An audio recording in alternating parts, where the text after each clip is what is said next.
PS news میں آپ کا استقبال ہے۔ میں ہوں آپ کا دوست محمد جاوید۔ ہم رکھیے خبروں پہ نظر، آپ رکھیے خبر نامے پہ نظر۔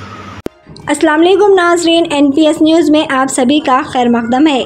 سائبر آباد کے بھرپور کوشش اور تعاون سے CP سائبر آباد اسٹیفن رویندرا اور جیش راجن تلنگانہ پولیس کے ذریعے ہندوستان کی پہلی قانون نافذ کرنے والی CISO کونسل کا قیام سائبر سیکورٹی چیلنجوں سے نپٹنے کے لیے ایک اہم خدمت کی نمائندگی کرتا ہے۔ یہ پیش رفت سائبر خطرات اور ان کے اہم مالیاتی نتائج کے لیے ابھرتے ہوئے منظر نامے کی نشاندہی کرتا ہے۔ یہ قانون نافذ کرنے والے ادارے کاروباری شعبے اور تعلیمی اداروں کے درمیان قریبی تعاون کی ضرورت پر زور دیتا ہے تاکہ ان چیلنجوں سے مؤثر طریقے سے نپٹا جا سکے۔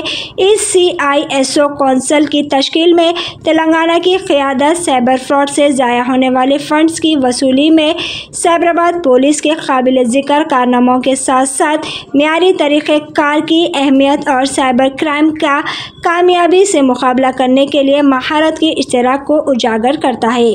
آئیے جانتے ہیں اس خصوص میں مزید تفصیلات۔ پیش ہے ہمارے نمائندے رپورٹر محمد جاوید کی یہ خاص رپورٹ۔